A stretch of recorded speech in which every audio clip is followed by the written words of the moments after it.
News Karnataka ಫಸ್ಟ್ಗೆ ಸ್ವಾಗತ. ಇಂದಿನ ಪ್ರಮುಖ ಸುದ್ದಿಗಳು. ನಮಸ್ಕಾರ, ನ್ಯೂಸ್ ಕರ್ನಾಟಕ ನಂಬರ್ 1 ಚಾನಲ್ಗೆ ಸ್ವಾಗತ. ನಾನು ಮಂಜಾರಾಯ್ ಹರಪನಹಳ್ಳಿ. ಈ ದಿನದ ದೇವನಹಳ್ಳಿ ತಾಲೂಕಿನ ಬಿದಲಾಪುರ ಗ್ರಾಮದ big breaking news.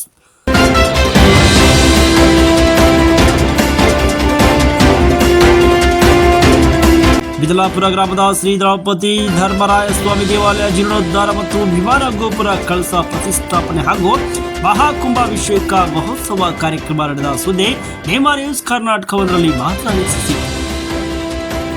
Shri Draupadi Dharmaraya ಸ್ವಾಮಿ ದೇವಾಲಯ ಜೀರ್ಣೋದ್ಧಾರ ಪ್ರಯುಕ್ತ ದಿನಾಂಕ 9/2/2025 ಭಾನುವಾರ ಮತ್ತು 10/2/2025 ಸೋಮವಾರ 2 ದಿನಗಳ ಕಾಲ ಶ್ರೀ ದ್ರೌಪದಿ ದೇವಿ ಅಭಿಷೇಕ ಮತ್ತು ವಿವಿಧ ಹೋಮ ಹವನಗಳ ಹಾಗೂ ಸುಂದರವಾದ ಚಪ್ಪರ ನಿರ್ಮಾಣದ ಅಡಿ ಕಳಸಗಳು ಹಾಗೂ ಹಸಿರು ತೋರಣಗಳು ಬಗೆ ಬಗೆಯ ಹೂವುಗಳಿಂದ ಅಲಂಕಾರಗಳನ್ನು ಮಾಡಲಾಗಿತ್ತು. ಬಿದಲಾಪುರ ಗ್ರಾಮದ ಶ್ರೀ ದ್ರೌಪದಿ ಧರ್ಮರಾಯ ಸ್ವಾಮಿ ದೇವಾಲಯದ ಜೀರ್ಣೋದ್ಧಾರ, ವಿಮಾನ ಗೋಪುರ ಕಳಸ ಪ್ರತಿಷ್ಠಾಪನೆ, ಮಹಾಕುಂಭಾಭಿಷೇಕ ಮಹಾ ಕಾರ್ಯಕ್ರಮ ವಿಜೃಂಭಣೆಯಿಂದ ನಡೆಸಲಾಯಿತು. ಬೆಂಗಳೂರು ಗ್ರಾಮಾಂತರ ಜಿಲ್ಲೆ ದೇವನಹಳ್ಳಿ ತಾಲೂಕು ನಲ್ಲೂರು ಗ್ರಾಮ ಪಂಚಾಯಿತಿಗೆ ಸೇರಿದ ಬಿದಲಾಪುರ ಗ್ರಾಮದಲ್ಲಿ ಶ್ರೀ ಆದಿಶಕ್ತಿ ಶ್ರೀ ದ್ರೌಪದಿ ಶ್ರೀ ಧರ್ಮರಾಯ ಸ್ವಾಮಿ ದೇವಾಲಯದಲ್ಲಿ ಕಾರ್ಯಕ್ರಮಗಳು ವಿಜೃಂಭಣೆಯಿಂದ ನಡೆಸಲಾಯಿತು. ಸದ್ಗುರು ಶ್ರೀ ಬಾಲಯೋಗಿ ಸಾಯಿ ಮಂಜುನಾಥ್ ಮಹಾರಾಜ ಶ್ರೀಗಳು ಹಾಗೂ ಜಗದ್ಗುರು ಶ್ರೀ ಪ್ರಾಣಾವನಂದಪುರಿ ಮಹಾಸ್ವಾಮೀಜಿಗಳ ಸಾನ್ನಿಧ್ಯದಲ್ಲಿ ಕಾರ್ಯಕ್ರಮ ಯಶಸ್ವಿಯಾಗಿ ನೆರವೇರಿಸಿದೆ. ದೇವಾಲಯದ ಉದ್ಘಾಟನಾ ಸಮಾರಂಭದಲ್ಲಿ ರಾಜ್ಯ ಜೆಡಿಎಸ್ ಯುವ ಘಟಕಾಧ್ಯಕ್ಷರು ಹಾಗೂ ಕನ್ನಡ ಚಲನಚಿತ್ರ ನಾಯಕ ನಟ ನಿಖಿಲ್ ಕುಮಾರಸ್ವಾಮಿ ಭಾಗಿಯಾಗಿ ತಾಯಿ ದ್ರೌಪದಿಯ ಆಶೀರ್ವಾದ ಪಡೆದು ನಂತರ ಮಾತನಾಡಿ, ತಾಯಿಯ ಆಶೀರ್ವಾದ ಗ್ರಾಮದ ಎಲ್ಲ ಜನತೆಯ ಮೇಲಿರಲಿ, ಸಕಾಲಕ್ಕೆ ಮಳೆ ಬೆಳೆಯಾಗಿ ಸಮೃದ್ಧಿಯಾಗಿರಲಿ, ಇನ್ನು ಹೀಗೆ ಎಲ್ಲವನ್ನು ಕೂಡ ಸಮಸ್ತರಿಗೂ ಕೂಡ ಹಾರೈಸಲಿ ಎಂದು ತಂದೆ ಮತ್ತು ನನ್ನನ್ನು ನಂಬಿ ಮತಗಳನ್ನು ನೀಡಿದ್ದ ಮತದಾರರ ಸಮಸ್ಯೆಗಳನ್ನು ಕೂಡ ಬಗೆಹರಿಸುವ ನಿಟ್ಟಿನಲ್ಲಿ ತಂಡದೊಂದಿಗೆ ನಾನು ಸದಾ ಸಿದ್ಧನಿದ್ದೇನೆ ಎಂದು ಹೇಳಿದ್ದಾರೆ. ಕಾಣಿಸ್ಕೊಂಡಿದ್ದೀನಿ, ಬಹುಶಃ ನಿಮ್ಮ ಹತ್ರ ತಪ್ಪು ಮಾಹಿತಿ ಇರ್ಬೋದು ಅಂದ್ಕೊಳ್ತೀನಿ. ಹಾಗೇನಾದ್ರು ತಪ್ಪು ಮಾಹಿತಿ ಇದ್ರೆ ನನ್ನ ಸಾಮಾಜಿಕ ಜಾಲತಾಣದಲ್ಲಿ ಪ್ರತಿಯೊಂದು ಅಪ್ಡೇಟ್ ಬರುತ್ತೆ. ನನ್ನ ಫೇಸ್ಬುಕ್ ಪೇಜ್ ತೆಗೆದು ನೋಡಿದ್ರೆ ನಾನು ಎಷ್ಟು ಆ್ಯಕ್ಟಿವ್ ಇದ್ದೀನಿ, ಆ್ಯಕ್ಟಿವ್ ಇಲ್ಲ ಅಂತಕ್ಕಂಥದ್ದು ಎಲ್ಲ ತೆರೆದ ಪುಸ್ತಕ. ನಾವೇನು ಮುಚ್ಚುಮರೆ ಮಾಡಲಿಕ್ಕೆ ಆಗೋದಿಲ್ಲ. ನಿನ್ನೆ ದಿನ ಹೌದು ಸಾಕಷ್ಟು ಬೇಡಿಕೆಗಳಿದೆ. ನನ್ನ ಮನಸ್ಸಲ್ಲೇ ಒಬ್ಬರು ನಮ್ಮ ಪರವಾದಂಥ ಯಾರಾದರೂ ಒಬ್ಬರು ರಿಟೈರ್ಡ್ ಅಫಿಷಿಯಲ್ಲು ಬಂದು ಕೂತಂಥ ಸಂದರ್ಭದಲ್ಲಿ ಪ್ರತಿನಿತ್ಯ ನಮ್ಮ ಕಾರ್ಯಕರ್ತರುಗಳ ಕಷ್ಟಗಳು, ನೋವುಗಳೇನಿದೆ ಇವೆಲ್ಲದಕ್ಕೂ ಕೂಡ ಇವತ್ತು ಸ್ಪಂದಿಸ್ತಕ್ಕಂಥ ಕೆಲಸ ಮಾಡ್ತಕ್ಕಂಥದ್ದು ಅಷ್ಟೇ ಅಲ್ಲ, ಇವತ್ತು ನನ್ನನ್ನು ನಂಬಿ ಬಹುತೇಕ ಸಾಕಷ್ಟು ಜನ ಚನ್ನಪಟ್ಟಣ ತಾಲೂಕಿನ ಮತದಾರರು ನನಗೆ ಮತವನ್ನು ನೀಡಿದ್ದಾರೆ, ಆಶೀರ್ವಾದವನ್ನು ಮಾಡಿದ್ದಾರೆ. ಅವ್ರಿಗೂ ಕೂಡ ಇವತ್ತು ನಾನು ಜವಾಬ್ದಾರಿಯನ್ನು ಮೆರಿಬೇಕಾಗ್ತದೆ. ಹಾಗಾಗಿ ನನ್ನ ಜವಾಬ್ದಾರಿ ನಾನು ಅರ್ಥಕೊಂಡು ಚನ್ನಪಟ್ಟಣ ತಾಲೂಕು ಅಷ್ಟೇ ಅಲ್ಲ, ಇವತ್ತು ಇಡೀ ರಾಜ್ಯಾದ್ಯಂತ ಬೇಡಿಕೆ ಇದೆ. ಸನ್ಮಾನ್ಯ ಕುಮಾರಣ್ಣವರ ಅನುಪಸ್ಥಿತಿ ಇವತ್ತೇನು ಕೇಂದ್ರದ ಸಚಿವರಾಗಿ ಕೆಲಸ ಮಾಡ್ತಾ ಇದ್ದಾರೆ. ಹಾಗಾಗಿ ನಮ್ಮ ಪಕ್ಷದ ಕಾರ್ಯಕರ್ತರುಗಳು ಯಾವುದೇ ಒಂದು ಕಷ್ಟ ಅಥವಾ ಯಾವುದೇ ಅವ್ರದ್ದು ಮನೆ ಕಾರ್ಯಕ್ರಮಗಳು ಕರೆದಾಗ ಆ ಸಂದರ್ಭದಲ್ಲಿ ನಾನು ಹೋಗ್ತಕ್ಕಂಥದ್ದು ನನ್ನ ಒಂದು ಸೌಜನ್ಯತೆಯನ್ನು ನಾನು ತೋರಿಸ್ತಾ ಇದ್ದೀನಿ. ಸರ್, ಸಿಎಂ ಇಬ್ರಾಹಿಂ ಅವರು ಒಂದು ಹೇಳಿಕೆ ಕೊಟ್ಟಿದ್ದಾರೆ ಸರ್. ಜೆಡಿಎಸ್ ನಿರುವಂಥ 18 ಶಾಸಕರ ಪೈಕಿ 12 ಶಾಸಕರು ನನ್ನ ಜೊತೆ ಬರೋಕ್ಕೆ ತಯಾರಿದ್ದಾರೆ, ಈಗ ಪಕ್ಷ ತೊರೆಯೋದು ತಯಾರಿದ್ದಾರೆ. ಈ ವಿಚಾರವಾಗಿ ಸಿಎಂ ಇಬ್ರಾಹಿಂ ಅವರು ಒಂದು ಹೇಳಿಕೆ ಕೊಟ್ಟಿದ್ದಾರೆ ಸರ್. ಇದಕ್ಕೇನು ತಮ್ಮ ಪ್ರತಿಕ್ರಿಯೆ ಸರ್? ದಯಮಾಡಿ ಇದಕ್ಕೆ ಯಾವುದು ಹೆಚ್ಚಾಗಿ ಪ್ರಾಮುಖ್ಯತೆಯನ್ನು ಕೊಡ್ತಕ್ಕಂಥ ಅಗತ್ಯತೆ ಇಲ್ಲ. ಅಪ್ಪ ಅವರು ಹಿರಿಯರಿದ್ದಾರೆ. ಸನ್ಮಾನ್ಯ ದೇವೇಗೌಡರು ಸಾಹೇಬ್ರ ಸಮಕಾಲದವರು. ದೇವೇಗೌಡರು ಸಾಹೇಬರು ಪ್ರಧಾನಮಂತ್ರಿಗಳಾಗಿದ್ದಾಗ ಅವ್ರನ್ನ ಮಂತ್ರಿಗಳಾಗಿ ಮಾಡಿದರು.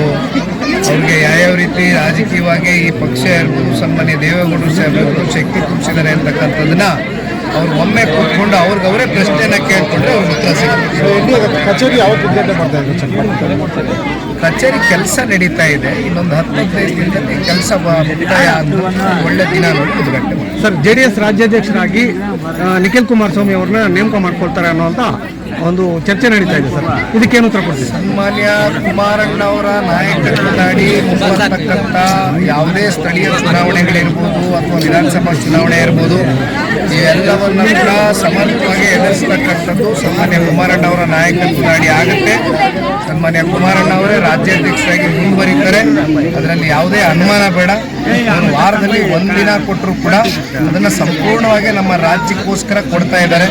ಹಾಗಾಗಿ ಒಂದು ಕಡೆ ಪಕ್ಷ ಸಂಘಟನೆ, ಇನ್ನೊಂದು ಕಡೆ ಕೇಂದ್ರದ ಸಚಿವರಾಗಿ ಅವ್ರ ಜವಾಬ್ದಾರಿ ಎರಡು ಕೂಡ ನಿರ್ವಹಿಸ್ತಾ ಇದ್ದಾರೆ. ಇಲ್ಲಿ ರಾಜ್ಯಾಧ್ಯಕ್ಷ ಬದಲಾವಣೆ ಇಲ್ಲಿವರೆಗೂ ಚರ್ಚೆಗೆ ಬಂದಿದೆ. Thank you. ಇನ್ನು ಶ್ರೀ ದ್ರೌಪದಿ ಶ್ರೀ ಧರ್ಮರಾಯ ಸ್ವಾಮಿ ದೇವಸ್ಥಾನ ಸೇವಾ ಸಮಿತಿ ಅಧ್ಯಕ್ಷರಾದ ಶ್ರೀನಿವಾಸ್ ಮಾತನಾಡಿ, ಎಲ್ಲ ದಾನಿಗಳು ತನು ಮನ ಧನ ನೀಡಿ ಸಹಕರಿಸಿದ ಪರಿಣಾಮ ಇಷ್ಟು ಅಚ್ಚುಕಟ್ಟಾದ ತಾಯಿಯ ದೇವಾಲಯ ನಿರ್ಮಾಣ ಮಾಡಲು ಸಾಧ್ಯವಾಗಿದೆ. ಆ ತಾಯಿಯ ಅನುಗ್ರಹ ಎಲ್ಲರ ಮೇಲೆ ಎದ್ದು ಒಳ್ಳೆಯದಾಗಲಿ ಎಂದು ಹೇಳಿದ್ದಾರೆ.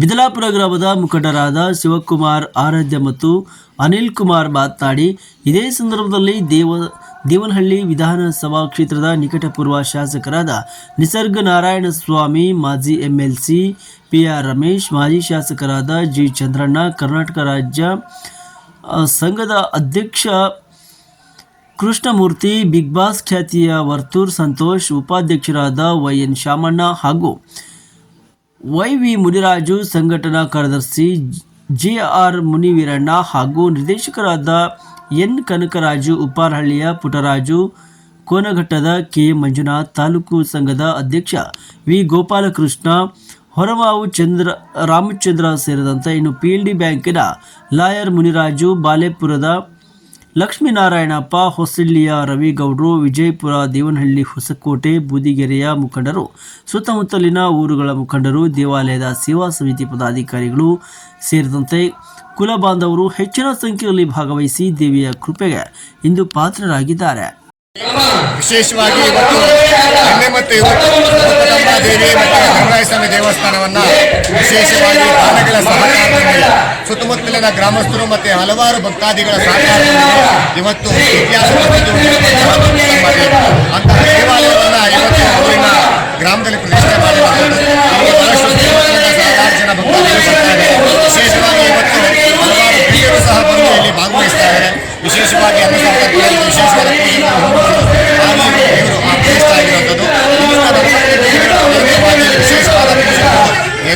ಹಾಗಾಗಿ ತಾಯಿಯ ಅನುಗ್ರಹ ಎಲ್ರಿಗೂ ಸದಾಕಾಲ ಸಿಗಲಿ, ಬಂದು ಭಕ್ತಾದಿಗಳು ತಾಯಿಯ ಅನುಗ್ರಹ ಪಡೀಲಿ ಅಂತೇಳಿ ಮತ್ತು ವಿಶೇಷವಾಗಿ ದಾನಿಗಳ ಸಹಕಾರದೊಂದಿಗೆ ಇಲ್ಲಿ ಈ ದೇವಾಲಯ ನಿರ್ಮಾಣ ಆಗಿರುವಂಥದ್ದು. ಒಬ್ಬರ ಹಣ ಅಲ್ಲ, ಎಲ್ಲರೂ ತನು ಮನ ಧನವನ್ನು ಕೊಟ್ಟು ಪ್ರತಿಯೊಬ್ಬರ ದಾನಿಗಳ ಸಹಕಾರದಿಂದ ಇವತ್ತು ಈ ದೇವಾಲಯ ಇಲ್ಲಿ ನಿರ್ಮಾಣ ಆಗಿದೆ. ಈ ತಾಯಿಯ ಅನುಗ್ರಹ ಎಲ್ಲರಿಗೂ ಸಿಗಲಿ ದೇವರಲ್ಲಿ ಪ್ರಾರ್ಥನೆ ಮಾಡ್ತೀವಿ.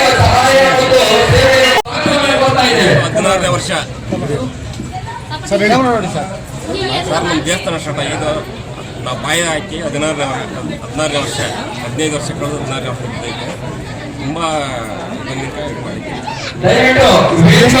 ದಾನಿಗಳಾಗಿರ್ಬೋದು, ಇವ್ರಿಗೆಲ್ಲ ಏನೇನು ದಾನಿಗಳಾಗಿರ್ಬೋದು ಎಲ್ಲ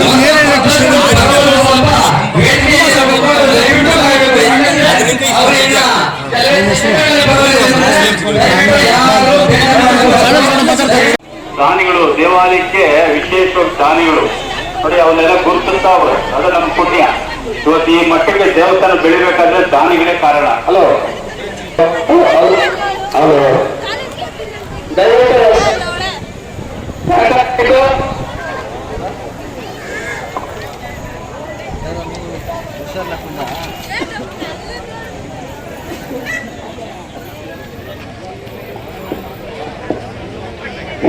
ದೇವಾಲಯಕ್ಕೆ ದಾನಿಗಳು ದಯವಿಟ್ಟು ಯಾರ್ಯಾರಿದ್ರೆ ದಯವಿಟ್ಟು ವೇದಿಕೆ ಮುಂದೆ ಬರಬೇಕನ್ನು ವಿನಂತಿಸ್ತಾ ಇದ್ದೀವಿ. ನಿಸರ್ಗ ನಾರಾಯಣ ಸ್ವಾಮಿ ಸರ್ ಸಹ ಆಗಮಿಸಿದ್ದಾರೆ. ಅವರಿಗೂ ಸಹ ಆತ್ಮೀಯವಾಗಿ ಮತ್ತೊಮ್ಮೆ ಸ್ವಾಗತವನ್ನ ಕೋರ್ತಾ ಇದ್ದೇವೆ. ಕರ್ನಾಟಕ ರಕ್ಷಣಾ ಬೋರ್ಡು ಆಗಮಿಸಿದ್ದಾರೆ. ಅವರಿಗೂ ಸಹ ಆತ್ಮೀಯವಾಗಿ ಸ್ವಾಗತವನ್ನ ಕೋರ್ತಾ ಇದ್ದೇವೆ.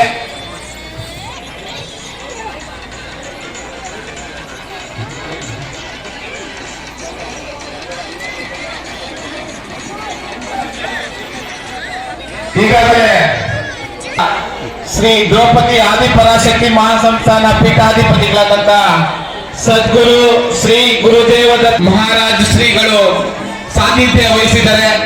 ಮತ್ತೊಮ್ಮೆ ಆ ಸ್ವಾಮೀಜಿಗಳಿಗೆ ಗುರುಗಳಿಗೆ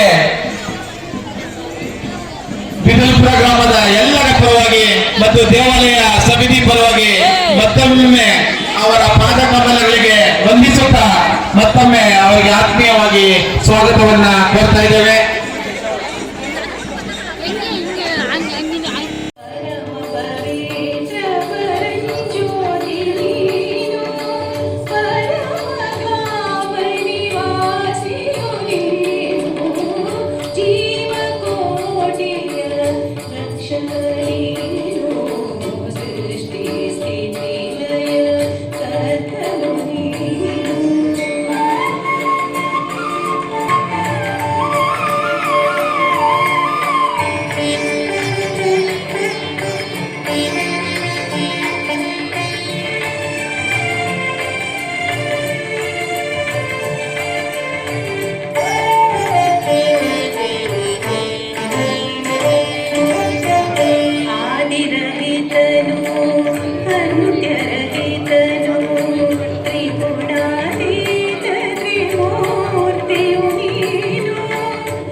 ನ್ಯೂಸ್ ಕರ್ನಾಟಕ ನಂಬರ್ 1 ಸಂಪಾದಕ ಬೆಂಗಳೂರು ಗ್ರಾಮಾಂತರ ಜಿಲ್ಲೆ ವರದಿ ಸೀತಾರಾಮ್.